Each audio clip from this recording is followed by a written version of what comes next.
নমস্কার। নকশি খাতায় আপনাদের সবাইকে স্বাগত। কেমন আছেন সকলে? আশা করি শান্তিতে আছেন, সুস্থ আছেন। আজ একটি চিঠি পড়ে শোনাই। রবীন্দ্রনাথ ঠাকুর তাঁর স্ত্রী মৃণালিনী দেবীকে এই চিঠি লিখছেন।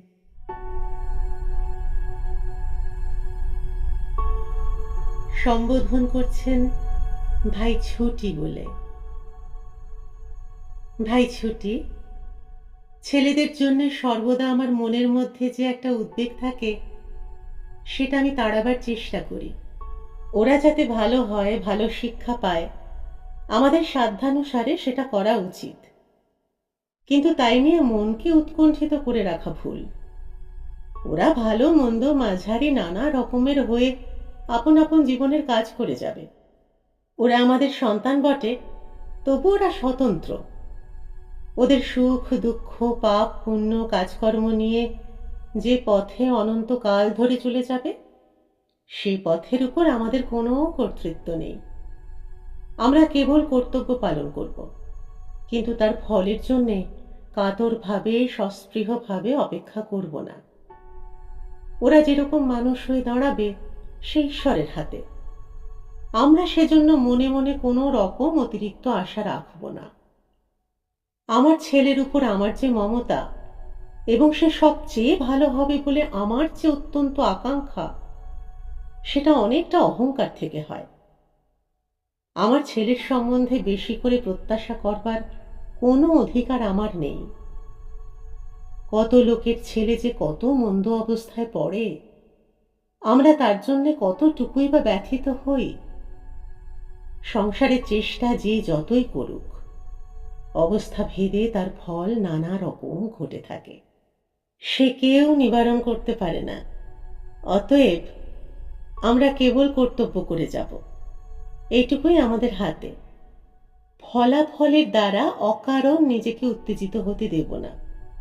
ভালো মন্দ দুই অত্যন্ত সহজে গ্রহণ করবার শক্তি অর্জন করতে হবে। ক্রমাগত পদে পদে রাত্রি দিন এই অভ্যাসটি করতে হবে। যখনই মনটা বিকল হতে চাইবে, তখনই আপনাকে সংযত স্বাধীন করে নিতে হবে।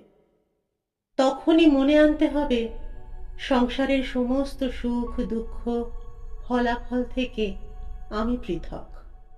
আমি একমাত্রই সংসারের নই। আমার অতীতে যে অনন্তকাল ছিল, সেখানে আমার সঙ্গে এই সংসারের কি যোগ ছিল?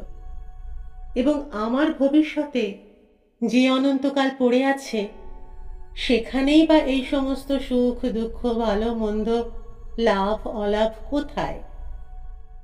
যেখানে যে কয়দিন থাকি, সেখানকার কাজ কেবল সযত্নে সম্পন্ন করতে হবে। আর কিছুই আমাদের দেখবার দরকার নেই। সর্বদা প্রসন্নতা রাখতে হবে।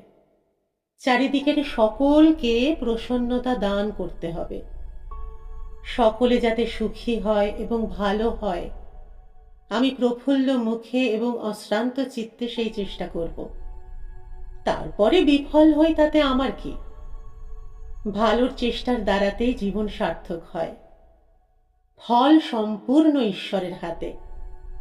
কেবল কর্তব্য করেই প্রফুল্ল হতে হবে। ফল না পেয়েও প্রফুল্লতা রাখতে হবে। তার একমাত্র উপায় মনকে সর্বপ্রকার আশা আকাঙ্ক্ষা থেকে সর্বদা মুক্ত করে রাখা। রবি।